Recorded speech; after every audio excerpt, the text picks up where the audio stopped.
This is the night nurse, coming at you for a lively 2 a.m. podcast. Obviously, this is my first podcast. I guess introductions are in order. I am the night nurse, not the only one in the world, but one of them. I decided to do a podcast just because, I kind of have a lot of stories. And my friends are getting pretty tired of hearing them, especially my non-healthcare involved friends. So I need to tell them somewhere. So I guess the internet is the best place to do it. So here I am. I guess I should introduce myself. I am a nurse, obviously. I work at night, obviously. I work in New England at a level 1 trauma center. I was in cardiology for a little while right after I graduated, and it became kind of stale for me. I worked on floor level care, and we did actually call ourselves step down because they kept sending us step down level patients. You know how it goes, but didn't actually staff us for step down level care. Anyways, we'll get into that later. So I went from cardiology, and I, about 6 months ago, began as a trauma surgical ICU nurse. And I absolutely love it. The change was like the best decision I've made in my life. ICU is obviously a lot more involved care and, much sicker patients. But it's also, you get a lot more one-on-one time with your patient. You get to know them a lot better, their ins and outs. You can talk to a doctor and tell a whole person's life story to them, whereas on the floor, you knew bits and pieces about each of your 6 or 7 patients a night. So yeah, that's me. It's a pretty large hospital, within a network of other large hospitals within the state. I work night shift. I work 3 12-hour shifts a week. And I enjoy night shift a lot more than I like day shift, and I've worked both.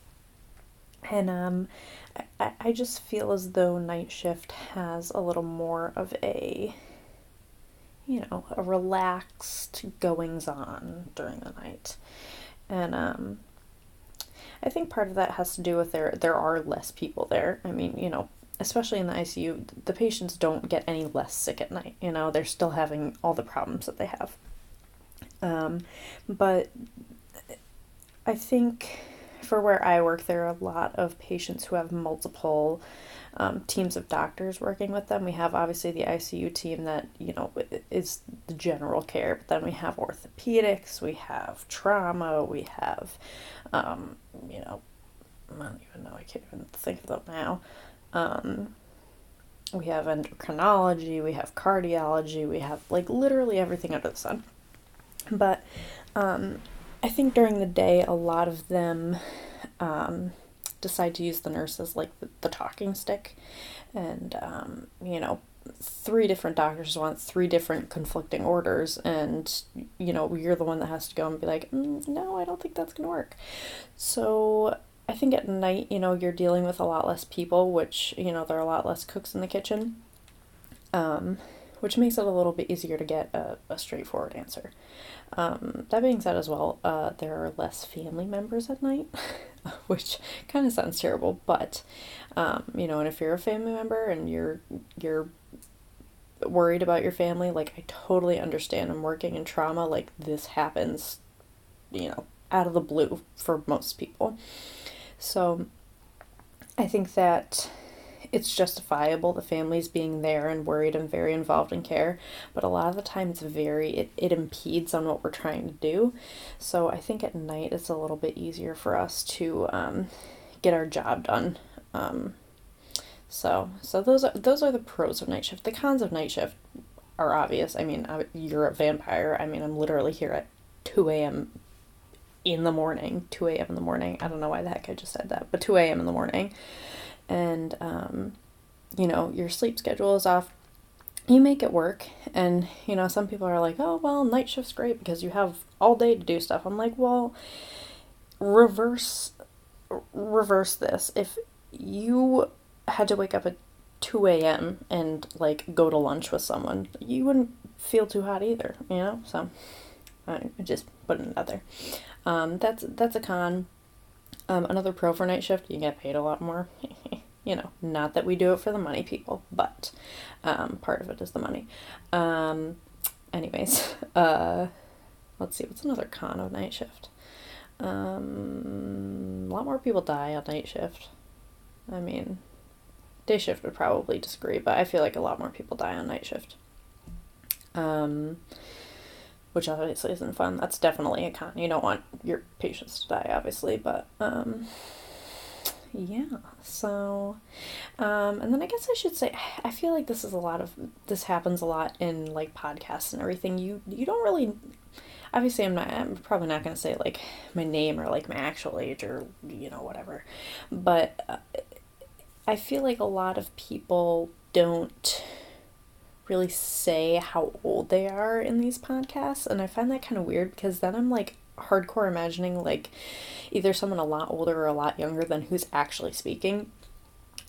So my way of getting around this is I grew up watching Avatar: The Last Airbender, iCarly, SpongeBob, but I did not grow up in the time where everybody had an iPhone. So I'll kind of leave it there and let you guys kind of guess what age I am. I will say that people are very surprised by my age when they find out. Especially where I work. A lot of the time I walk into a patient's room and they're like, oh, you're the student nurse. And I'm like, nope, I am your actual nurse. So, you ready for the shot in your butt? No, I'm just kidding. I wouldn't do that. That's terrible.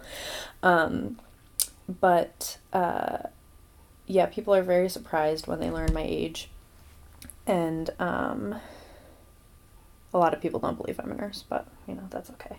I will also say that I get double carded places. I'll go, you know, out with friends drinking or whatever. They all get into the bar, no problem. Don't need to see the ID, that's fine. I get up there, I show them my license, and they're like, do you have something else with your name on it? And I'm like, what? It's not a fake ID, I promise. And then I keep saying I'm going to do this, but I haven't yet. I really want to, like, bring my badge from work there and, like, flip it out and be like, well, look at this, I'm a nurse. But I feel like that would be, you know, showboating a little bit much. Anyways, yeah, so that's kind of me a little bit in a nutshell. There's a lot more to me. Just like, you know, not every nurse is just a nurse. We are about a million different things, and nursing is just, you know, basically our whole life. No, just kidding. But I'm sure I will let slip more details about my very intricate life. So this podcast, like I said earlier, is just kind of a place for me to ramble and get things off my chest. And I feel like, I mean, mostly obviously I'm going to be talking about nursing and nursing related things, you know, if people have questions about nursing school, because obviously I went to that. Also just like, you know, nursing in the news and everything, and how I feel about certain news stories surrounding nurses or involving nurses. I feel like there have been a lot recently about, like, violent happenstances, like, against nurses, including the nurse who got arrested for not giving a blood sample to the police for a patient who apparently was involved in a crash. And we could talk about that later. And then also just, like, nurses in the news who have been attacked by patients and are trying to get that, you know, more known in the media, because, I mean, we're very violated and, you know, attacked profession, which is surprising because like all we're trying to do is help people. Um, so I think stuff like that, and I'm definitely not one to sugarcoat anything. I'm like going to say what I need to say is the thing. Um, you know, is I feel like part of this is you know, me venting, but also, you know, if I actually gain a following for this, if you guys have questions or concerns or anything like that, I'm like so happy to help or even just like voice my opinion on something. So it's kind of that too. Um, I definitely will try to talk about some gross stories because like sometimes I just need to get them on my chest. Obviously I can't violate HIPAA, so I'm not going to be saying very specifics about like stories, or maybe I'll just say like a generalized you know, idea I got from a certain patient or whatever. But I'll try to fit some of those in. So yeah, definitely like viewer discretion advised because I get very vivid. Obviously, working in trauma, we deal with a lot of like stabbings, shootings, car accidents. I actually have a very long list of things that I'm never gonna do because of you know, the experiences I've witnessed during work. Some of those include climbing a tree. I will never climb a tree again. I had a patient who just like fell straight out of a tree, pelvic burst fracture, just basically exploded his whole pelvis. Amazing. I have working on a tractor. I have a guy who got crushed by his own tractor working on it. Um, what else? Getting in a car. Lots of car accidents. Um, you know, getting shot, getting stabbed. Those are high on the list, I think, because you know that's never a good thing. Yeah, having a baby. We have a lot of people who have like traumatic things happen to them while they're having their children, which is like amazing to me. So have a baby, you know. Don't tell my mom. She wants to be a grandma. Oh well, you know what can you do? So yeah, that just those kind of things, and just talking about, you know, the things I've learned from a lot of that stuff, because I feel like you get a very new kind of lease on life when you see these people who have gone through these things and experienced this stuff, and going from, you know, being in a completely comatose state to coming out of it and walking and talking and functioning is just like amazing. And you know, at the same time, you see this happen to them and you say like, oh my God, I'm never gonna get in a car again. But then you see this and you're like, I need to live every minute of my life like it's my last, you know? So it's very conflicting views. So anyway, so yeah, you'll definitely hear a lot of those interesting things, and probably I'll add in some random stuff that doesn't have anything to do with nursing, just because, you know, like, again, I said, my whole life is not nursing. Like 95% of my life is nursing, but that other 5%, I do kind of have a life outside of my job. So sometimes I'll go off on tangents about that. So yeah, just really a place for me to express my feelings about my job, and you know, using this instead of my boyfriend or my non-medical friends to bore them with my stories. So yeah, that's kind of it. What else was I gonna say? I can't even remember what else I was gonna say, guys. Sorry. So yeah, kind of explaining obviously why I do this in the middle of the night. So I work night shift. I start at 7 p.m. and go to 7 a.m. And I do that 3 days a week. And I don't have a set schedule. I kind of just work whenever, you know, like I don't really have anything holding me down. I mean, I have my dog, but you know, I have my boyfriend and he works day shift, so there's always someone home with the dog. But I think that, you know, some people with kids and stuff, they need more of a set schedule where they can plan and they can have everything in order before and after they go to work. But for me, I'm a very like free, like, go with the flow kind of person. So give me to whatever the heck shifts you have. Anyway, so how I sleep for work.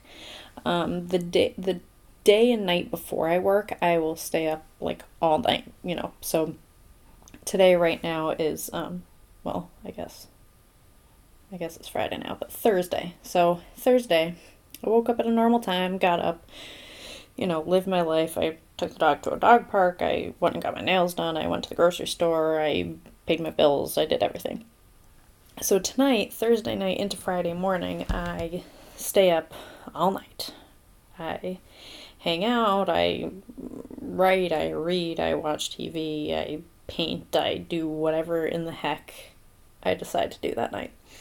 I stay up until maybe about like 5, 6 o'clock in the morning, depending on how tired I am, and then I will go to sleep. I'll go to sleep from like 6 a.m. to 4 p.m.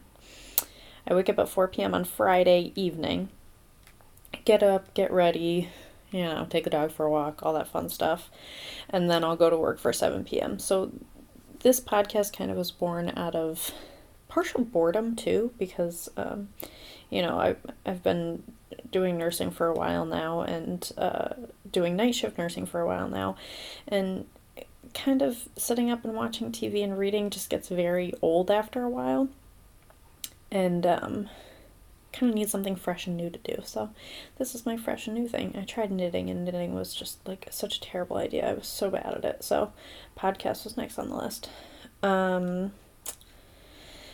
So yeah, so that's kind of why I'm doing this at 2 a.m. And obviously I'll post it a little bit later, but yeah, it'll probably still be 3 a.m.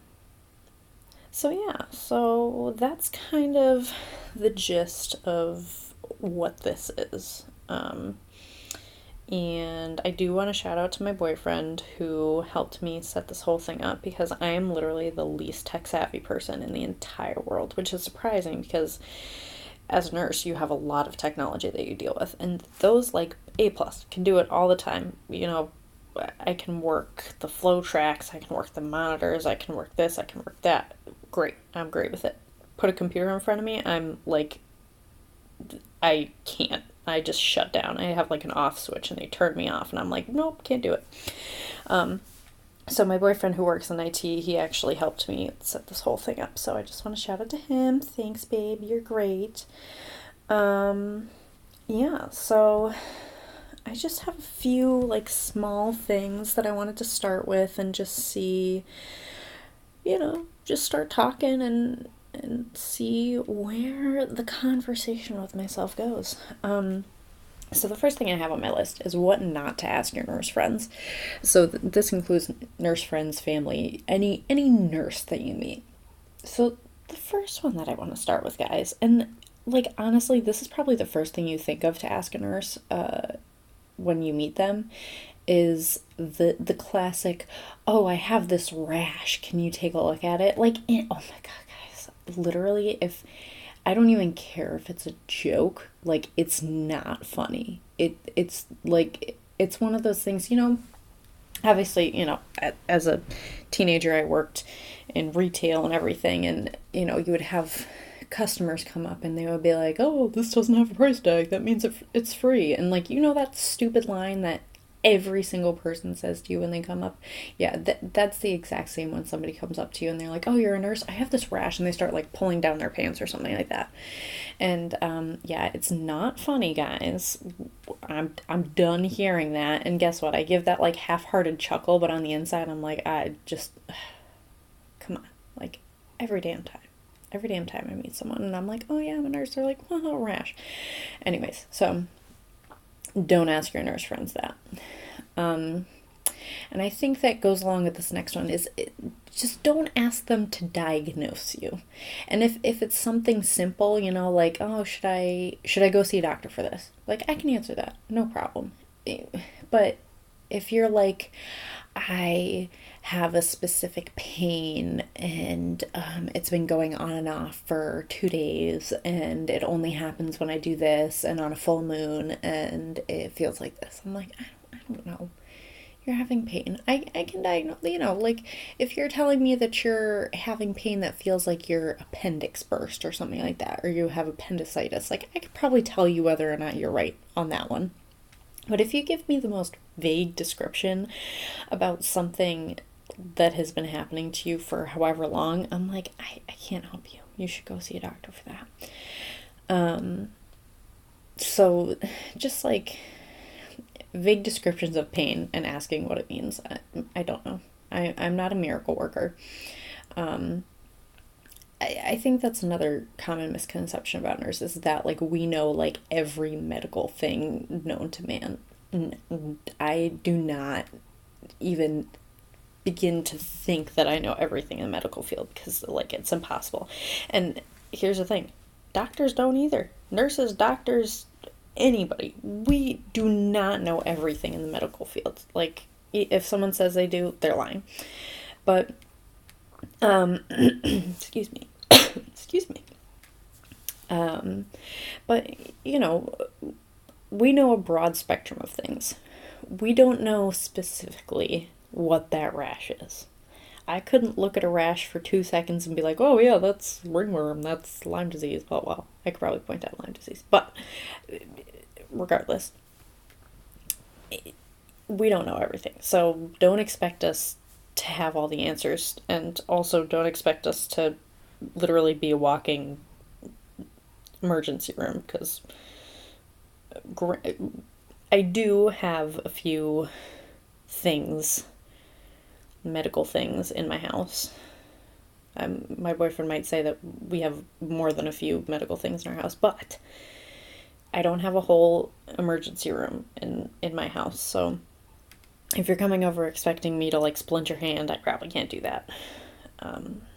So yeah. So don't ask me. What else? Yeah, don't ask your nursing friends if they're going to be a sexy nurse for Halloween, because we're sexy nurses every day of our lives. Every day of our lives. Every day of our lives? Whatever it is. So yeah, don't ask us that. Also, don't tell nurses. This is my favorite one, and I think it's calmed down within the past few years because nurses have sort of gotten a voice for themselves. But when people are like, oh, you shouldn't be tired, you only work 3 days a week. Oh, honey. Ooh. That is a joke and a half right there. A joke and a half. And here's the thing.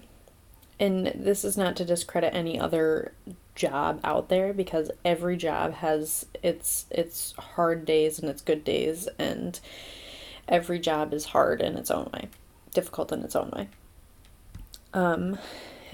At work, I am on my feet from the second I get there until the second I leave, and even after that. And you're giving your whole self to these patients. Like, you're giving your emotions, your empathy, your happiness, your sadness, your strength, everything to these people. Especially in the field that I work in, it's like these people are completely unable to do anything for themselves for the most part. You get those outliers where some people are in the ICU and they should be out of there, and they're mostly doing things themselves. But for the most part, we deal with people who can't move themselves, they can't breathe themselves, they can't feed themselves, they can't do anything themselves. So you are basically being like the puppet master for them, and trying to get them to the point where they can do that stuff for themselves. So it's very hard. And on top of that, that's just the normal everyday, feeding, breathing, eating, moving, all that stuff. On top of that, if this person is like crashing and you have to like titrate pressors every 2 seconds, there was this one night, I remember this poor woman,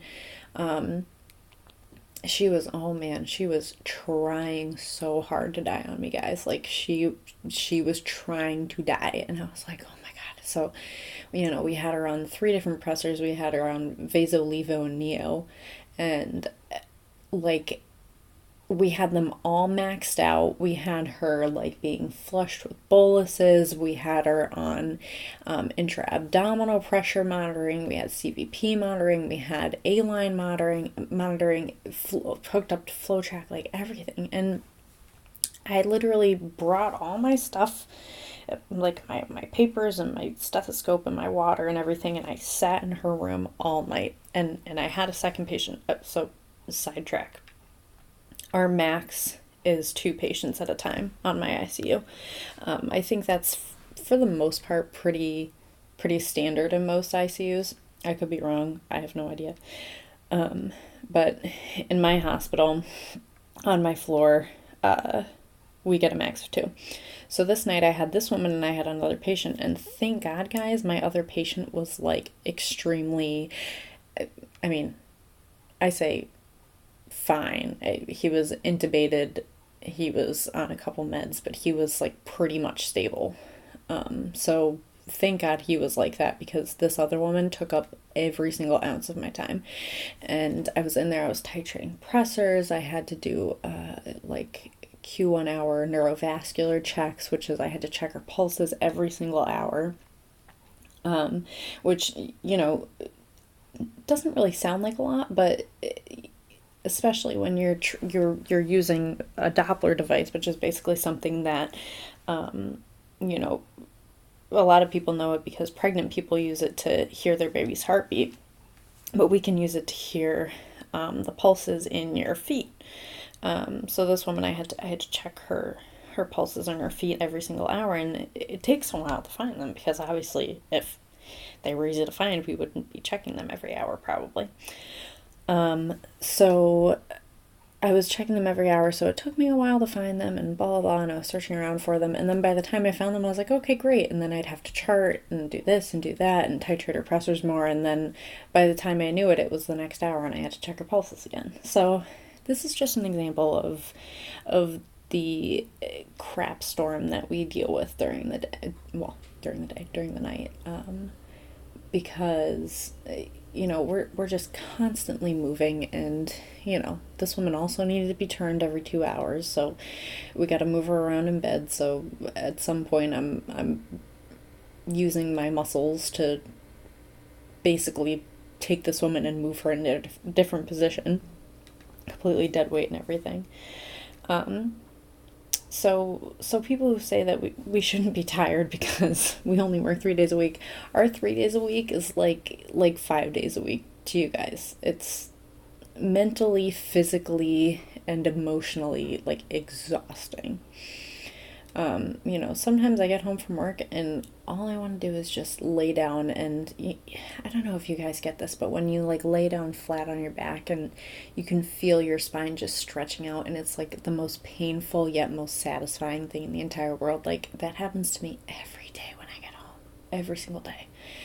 And sometimes I just want to lay down and I don't want to talk and I just want to close my eyes and go to sleep. And other days I want to sit up and I want to talk about every single little thing I did with my boyfriend. So, just don't discredit the 3 days a week, because, and a lot of the time we work overtime as well. We work 3-4 days a week and it's even worse. But yeah, so don't tell your nursing friends that we shouldn't be tired, because we should be more tired. So there's just a few things not to ask or tell your nursing friends or family. Another point of interest I wanted to talk about was, I don't know if anyone was aware of this, but Massachusetts had question 1, which was basically putting a limit on nurse to patient ratios in normal circumstances, because I think in Massachusetts, I could be wrong, they already have an ICU limit, but normal floor patients and emergency room patients, they did not have a cap on. So I am not a voter in Massachusetts. I don't work in Massachusetts. I work somewhere in New England, but not Massachusetts. So I guess I kind of just revealed that, but whatever. I don't work in Massachusetts or vote there. So I think, so it didn't end up passing. This was this past election, election voting, whatever you call it. It didn't end up passing.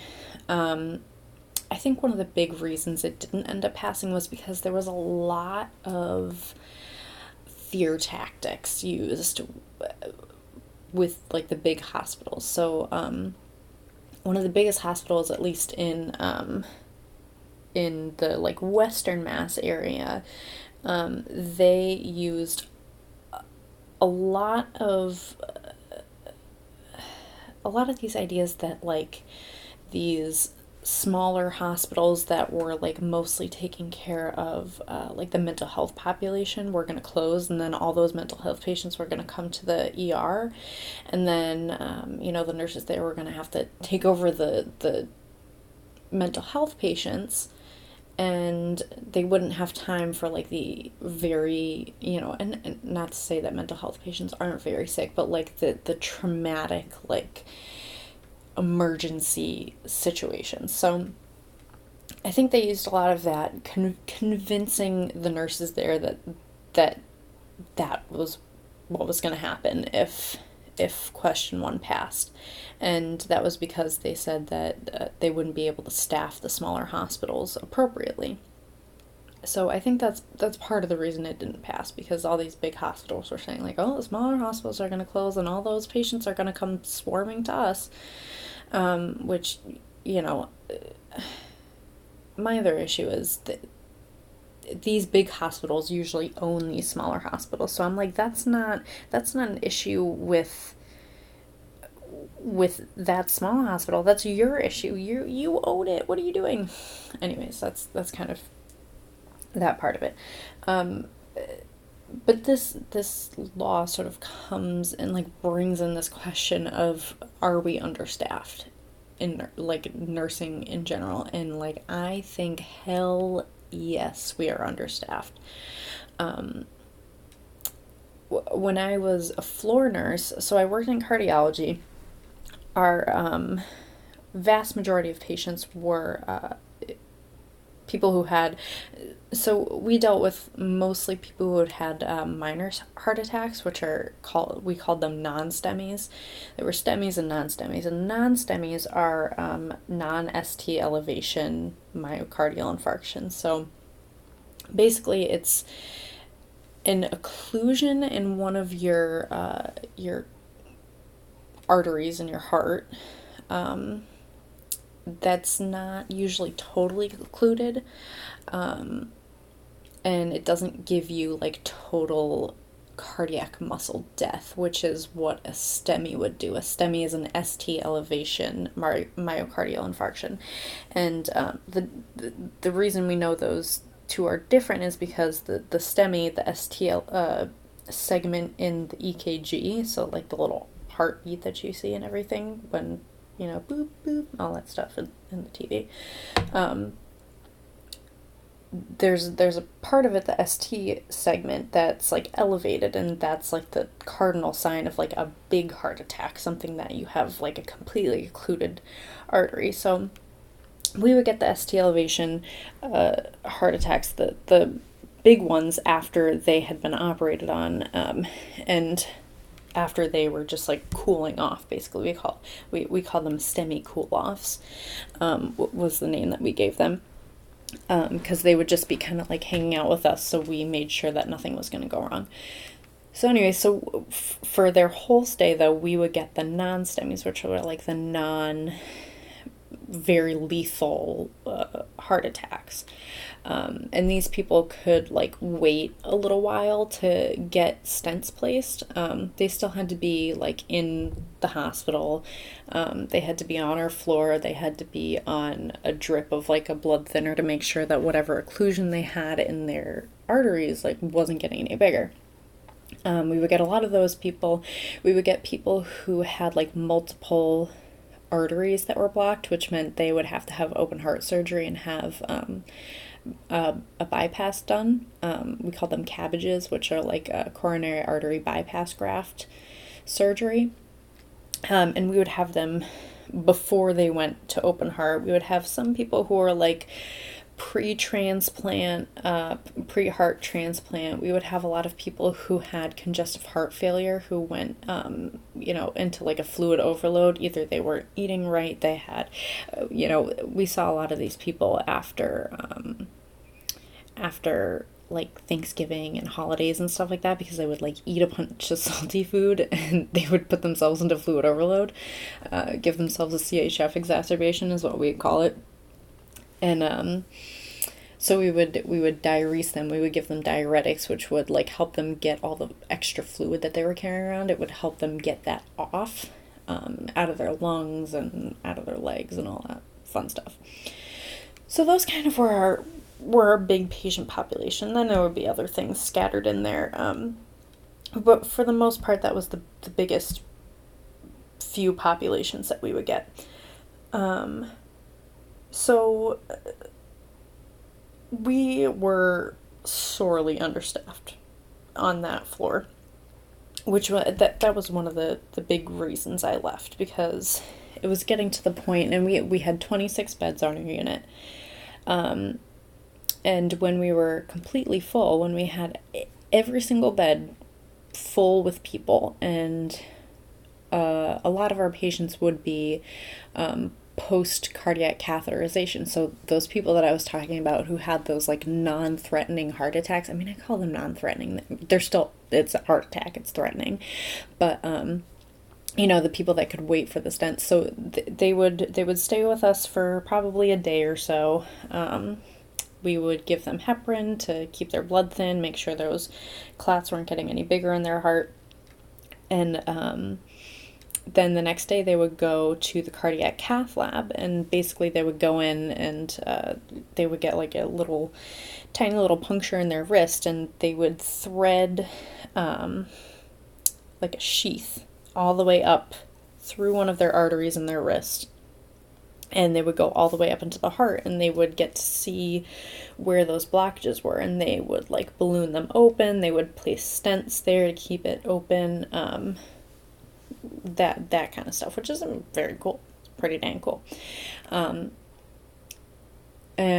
it was they went under conscious sedation. It was a very simple procedure. It was not done under like any general anesthesia or anything like that for the most part. Sometimes you would get like an outlier that would have to go under general anesthesia.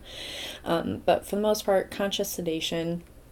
The patient would come back up to us. They would stay with us for maybe one more night, and then they would go home the next day, like good as new. We would get a lot of the people, so that we also had like a sister unit who was, across the way from us, and they would get a little more of the, they would get the people who wouldn't get stents. They would get this cardiac catheterization done, but they wouldn't get any stents. The doctors would have gone in there and said, there wasn't enough for us to justify stenting them.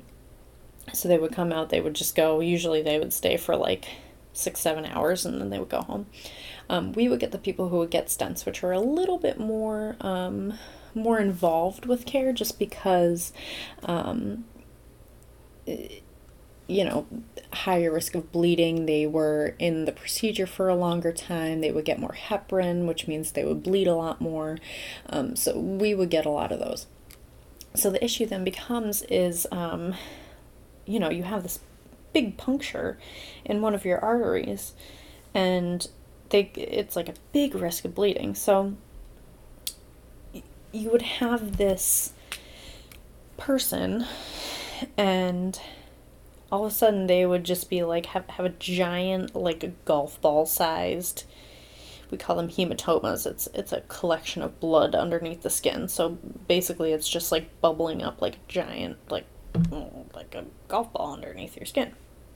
Um, and, you know, the issue with that is it's internal bleeding. So you go in there, you have to hold pressure on this, you have to put certain things. So they would go through your wrist, or they would go through your groin, an artery in your groin. And that was the thing. You could have terrible bleeding. So this is also sidetracked. So back to what I was talking about, being understaffed. We would at some points only have 3 nurses on the floor with 26 beds completely full. And the issue then became, you know, so my assignment would be 8 or 9 patients. And the issue then became, you know, if 4 out of those 8 patients were patients who were having bleeding issues from this procedure. You know, I don't have 4 arms that extend the entirety of the floor to hold pressure on all these people. So the safety concern then became, you know, we're not staffing adequately enough to be able to monitor all of these patients at the same time. And granted, all these people are on cardiac monitors, so we have, like, you know, quote unquote eyes on them at all times, but not necessarily. You know, sometimes we have, you know, PEA arrest people who could have, you know, a heart rhythm on the monitor, but they're actually like completely dead in their bed.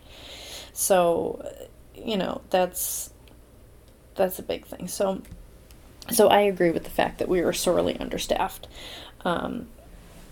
So I think that question 1, maybe it wasn't written in the best way, and also the other issue with question 1 in Massachusetts was it didn't give enough time to implement having these better ratios. I think it only gave Massachusetts like a few months to switch over, which is like physically impossible. I mean, you can't just hire thousands of nurses like out of the blue. It's just it's not feasible.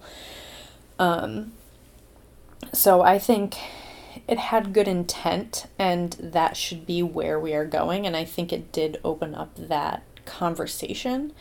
But at the same time, it needed to be written a little bit better and discussed a little bit more, I think, before it was put into effect. So that's kind of, that's my 2 cents on that.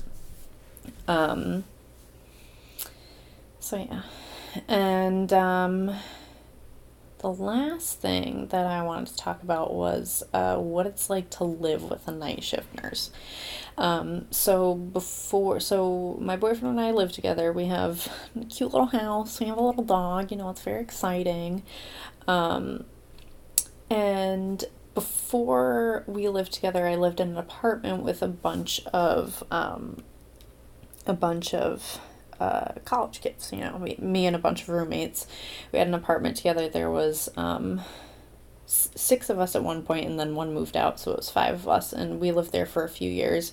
And I, along with 2 other of the roommates, were nurses. And we all worked completely different shifts. It was actually kind of funny. I worked the night shift, 7 p.m. to 7 a.m. My friend worked in the pediatric ER. He worked 3 p.m. to 3 a.m. And then the third nurse, he worked 7 a.m. to 7 p.m. at another hospital. He worked in like med-surg, like adult med-surg. And it was funny because like we would all just be like at the weirdest times doing anything in the house. So the other 3 that lived there, 2 or 3 that lived there, 2 of them were accountants, so they had the regular 9 to 5 sleeping hours. And then the third was in criminal justice, so he was working a bunch of weird jobs. He worked like security. He was doing like an internship at a police department and everything. He was the first to move out, so you know, he didn't like us apparently. Just kidding. So it was very interesting having like a couple 9 to 5 people and then 3 nurses who worked completely different shifts from each other. It was very weird. But I think it's weird. I mean, obviously it's coming from someone who works night shift, but I think it's very weird living with someone who works night shift because I am constantly tired, like all the time. I am the type of person who, like, if I lay down anywhere and I'm not doing anything, like, I'm asleep. I'm sleeping, I'm napping, it's great, whatever. Um and I feel like that kind of makes me like zone out a lot. So it's very much a lot of like, having conversations and then I'll like totally zone out in the middle of it and he'll be like, like snapping in front of like, what you doing? Like, pay attention. And I'm like, oh man, okay. So, especially when we're driving anywhere, I have to have him drive everywhere because like I will literally like want to fall asleep at the wheel, which is a bad thing. So he drives. What else is it like living with a night shift nurse? It's also hard because when we work like 3 nights in a row, I'm like out of commission doing anything for those 3 nights. I like during the day I sleep and then I get up and I go to work and then I come home and I sleep and I get up and I go to work, and it's very, so like if anything needs to happen within those 3 days, like it, you're doing it. Like, sorry, I am not. Like if there's dishes in the sink, like I am not touching those in those 3 days that I'm working. Like, sorry, I can't. Like, I can't physically do anything more than sleep and get up and go to work. And, maybe that's just me. Obviously, this is not a generalization for like every single night shift nurse out there. But yeah, so I think it's definitely very different working with or living with someone who works night shift. I think it works out for my boyfriend and I because we're very independent people, and when I worked day shift for a little while, we were like always on top of each other and like always in the same place and at the same time, and it was kind of hard because we both need space and time to like be ourselves. And I think working night shift works really well for us because we have like the perfect amount of time together. Enough to like see each other and be with each other and talk to each other and everything, but like enough time away from each other where like we're good and we're happy with that. So at least I think so. He's probably gonna listen to this like, you hate me, but I love you, babe. Anyway, so that's kind of what it's like to live with a night shift nurse. And then I did have one other thing I totally forgot. I just wanted to touch upon nursing school, and I haven't been out for long.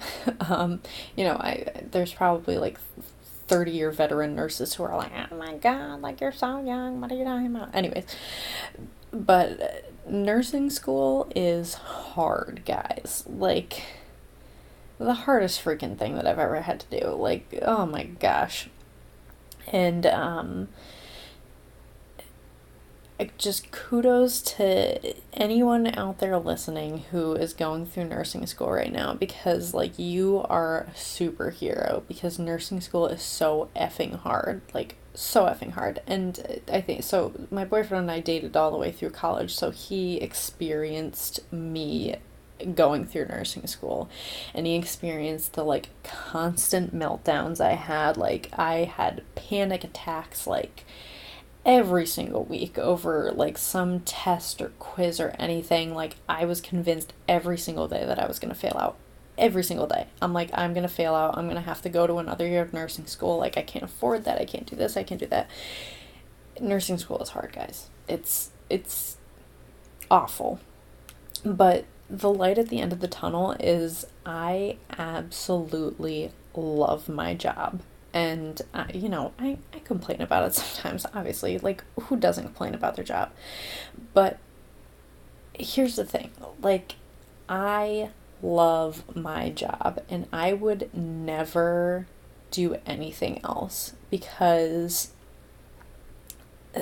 the fact of the matter is, like, nursing is the best freaking thing you could ever do. Like, you are literally like a part of a person's story and a part of a person's life, and there's like nothing that can take that away from you. And you know, I recently had this patient who broke both of his femurs, and it was supposed to be like an easy, quick fix and everything, and it ended up, you know, if you guys are healthcare people who are listening to this,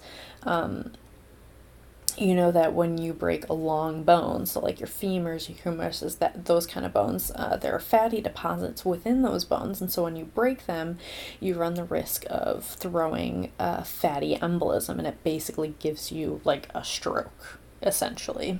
It blocks up something, and it gives you a stroke.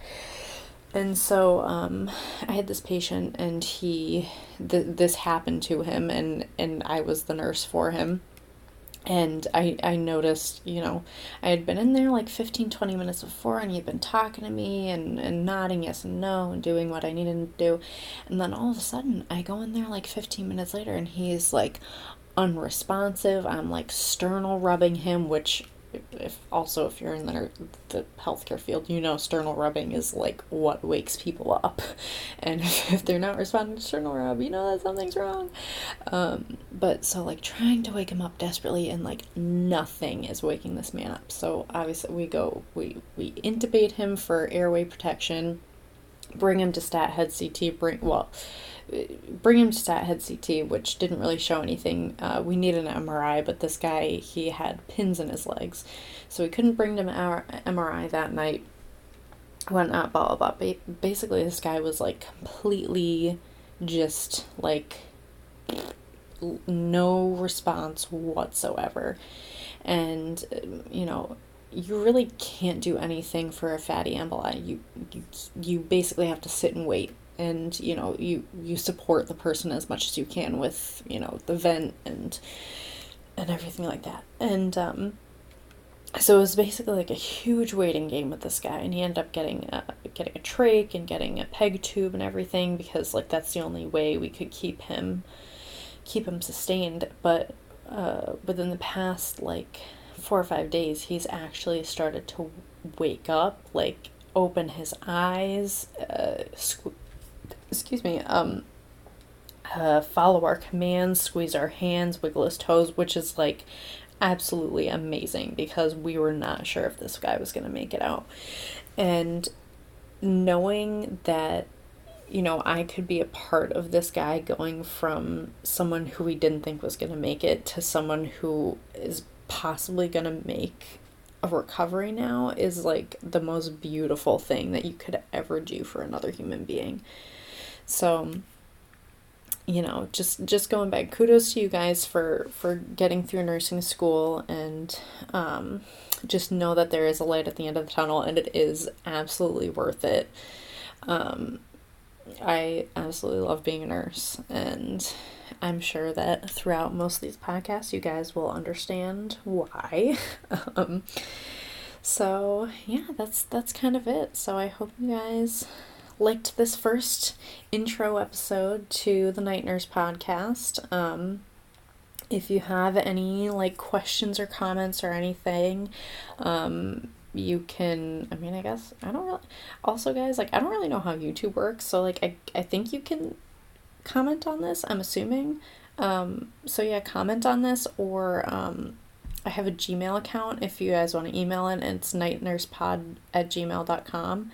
All lowercase and everything, all one word. nightnursepod@gmail.com.